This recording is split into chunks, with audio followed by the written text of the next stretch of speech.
May God open our eyes to see, our ears to hear, and our hearts to love. When I was interviewed for the position of Presbytery Secretary in 2005, Reverend Bill Cruz asked whether God had called me to the position. He gesticulated and said, "Did the skies part and a booming voice say, 'This is the job for you'?" My reply may have been underwhelming as I said no, I'd not had such a calling. There were only 2 occasions that I'd been given what I thought was a clear indication of where I was or wasn't meant to be. The first time I'd been away from Australia for 4.5 years and sensed that it was time to come home. I couldn't pinpoint a reason for this feeling. I sat on my bed and said to God that if he really wanted me to return home, then it would be best to give me a blatantly obvious sign. The next day, I received a call from Australia with the offer to return to my old job. The second time, I ignored the still small voice clamouring to be heard. I chose what I refer to as my job from hell. I was more interested in the corporate name and higher wage than being patient for the right job. My time in that role was short-lived. I learnt I could relate more to people who spent their lives in service than to those who were served, and I was comfortable in that place. It would be a number of years before I appreciated that service didn't mean being subservient. John proclaims Jesus' arrival. Jesus is baptised, immediately begins his ministry, calls his first disciples, heals a man with an unclean spirit, and then comes to Simon and Andrew's house, all in the first chapter of Mark. Today's Gospel reading follows on from Jesus exorcising the demon from the man in the synagogue. Simon's mother-in-law is laid down with a fever. Jesus walks across to her, takes her hand, and heals her. She gets up and resumes her place serving them. Why was Simon's mother-in-law serving everyone as soon as she was healed? Didn't she get time to rest and regain her strength? On reading the background to this passage, I began to understand that to Simon's mother-in-law, her role was important. She serves them. Her role is clearly defined, appreciated, and honoured. She embodies Jesus' ministry of service. Jesus also knew precisely where he was called to be and what he needed to do. He had begun his healing ministry earlier in this chapter.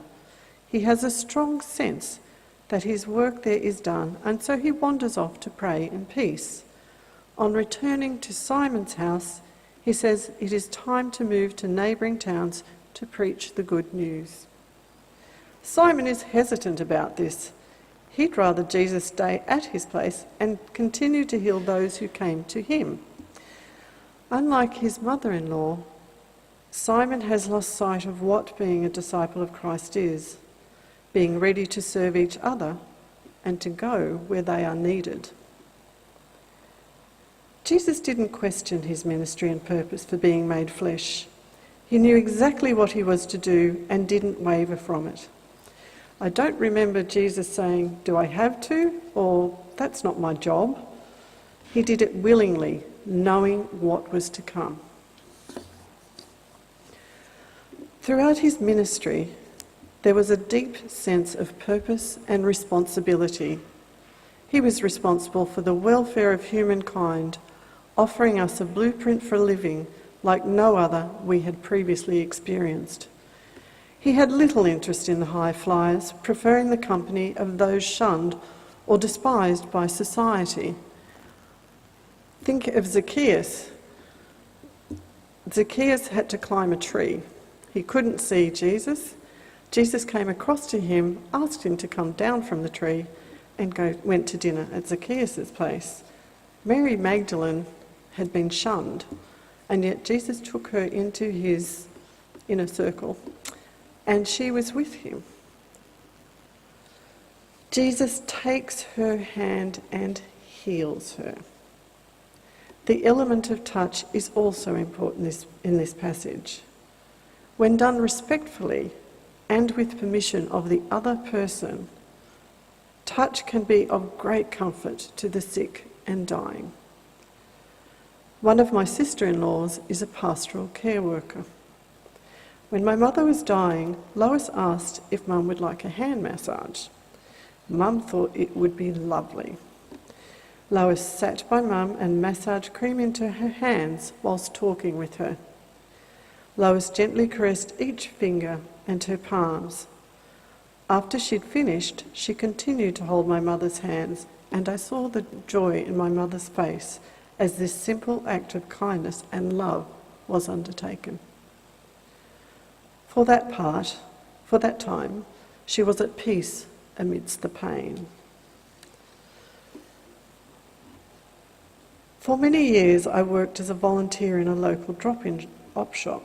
Our regulars had no interaction with people other than us at the drop-in.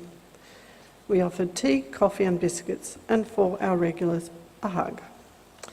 Jennifer, one of our regulars, said she loved to come to such a welcoming place where she was always greeted with a smile and looked after with a warming cuppa. The hospitality side came naturally to me, whereas those receiving it felt really special. Sometimes we overlook these infinitesimal acts of service for something on a grand scale. Jesus' miracles may have been on a grand scale, however, he also took the role of servant and saw no difference in these two sides to his ministry.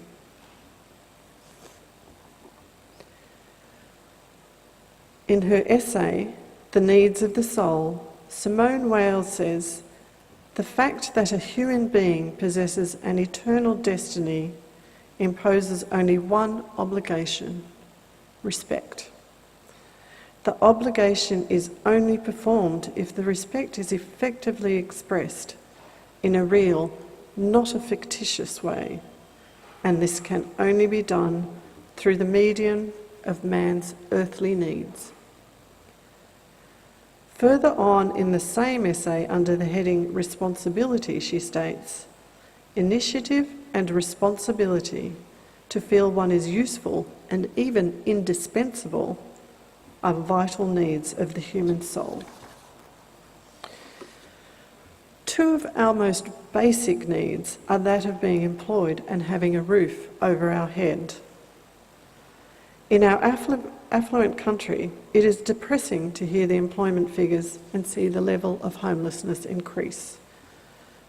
We are told unemployment has declined.